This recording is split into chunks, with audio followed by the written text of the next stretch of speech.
Can the contents in this little bottle actually play a role in skin regeneration? Let's find out. Hi guys, it's Stacy, and I'm here to tell you tonight about GHK-Cu, fun little topical that has many different qualities. This is where we take peptides, longevity research, and human optimization, and we separate science from hype. So today we're looking at the copper peptide. What is it and why are people so interested in it?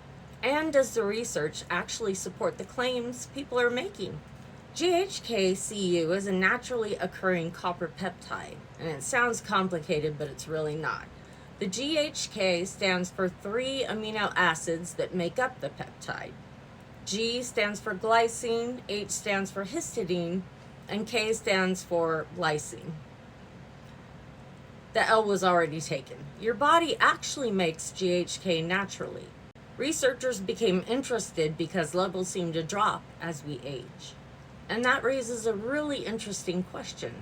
Is this just something that happens when we get older, or is it part of the body's natural repair system? To understand why scientists are so interested in this, we have to look at the copper. Copper is an essential mineral involved in many processes throughout the body.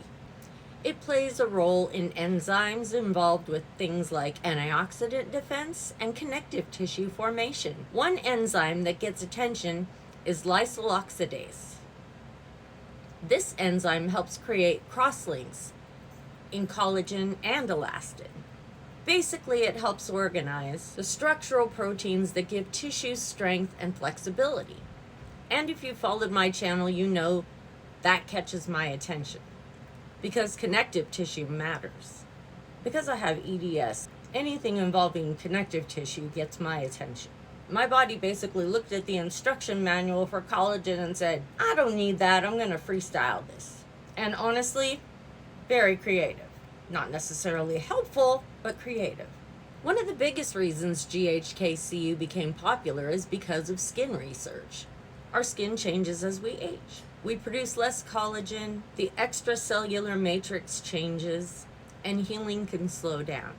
Researchers have studied whether GHK-Cu can influence some of the pathways involved in collagen production, fibroblast activity, wound repair, and tissue remodeling. Fibroblasts are basically some of the workers behind the scenes that help build and maintain connective tissue. Think of them like the construction crew maintaining the framework of your skin. Now, this is where we separate science from marketing. Does GHK-Cu have interesting biology behind it? Yes. Does that mean it will reverse aging? No. And this is where a lot of companies get ahead of the science.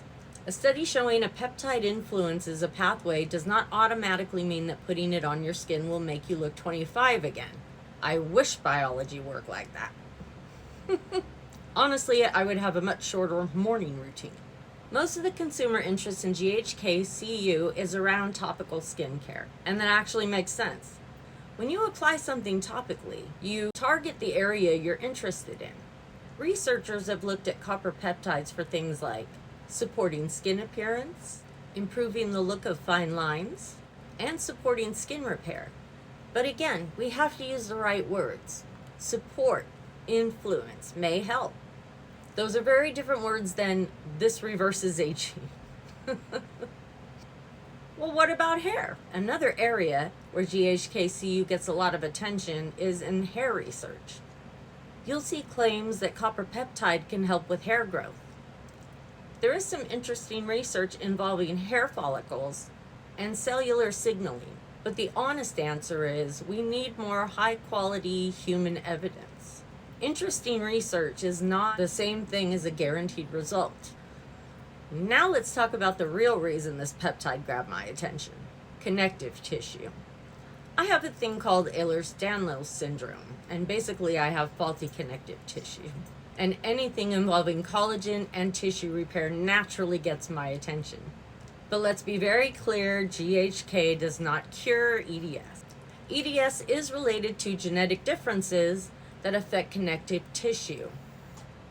You can't just add copper and fix the blueprint. However, understanding how the body signals repair, how collagen is organized, and how the extracellular matrix works is exactly the kind of research that could eventually lead to better results. And that is why I watch this field. I think the most exciting part about peptide isn't the idea that one tiny molecule is going to be magic. I think the exciting part is personalized medicine. The future may be looking at your genetics, your biology, your specific problems, and finding the pathways that need support. That's a much more complicated answer, but it's probably the right one. There are legitimate reasons researchers are studying it. Human evidence? Promising, but still needs evidence, especially for broad anti-aging claims. Longevity, it's an interesting pathway, but it has not been proven in lifespan extension yet. And the hype is extremely high. The internet is all abuzz lately about peptides and what they can do. So final thoughts. What do I think? I think GHK-Cu is one of the more interesting peptides because it wasn't just invented yesterday for marketing. It's a molecule your body naturally produces. It has a biological role. It has decades of research behind it. But we are not at the point where we can honestly say it's the fountain of youth. And that's okay. Good science doesn't need magic. It just needs good questions and good research. I'm Stacy, and this is Atomic Aminos, where we look at peptides, longevity science, and human optimization. And figure out what's real, what's promising, and what's just really good marketing. Don't believe everything you hear, but don't dismiss everything you hear either. Take everything with an open mind, an open heart, and a lot of research. And a pug too. Pugs are nice. Right? I'm Stacy from Atomic Aminos. We'll see you next time. Bye.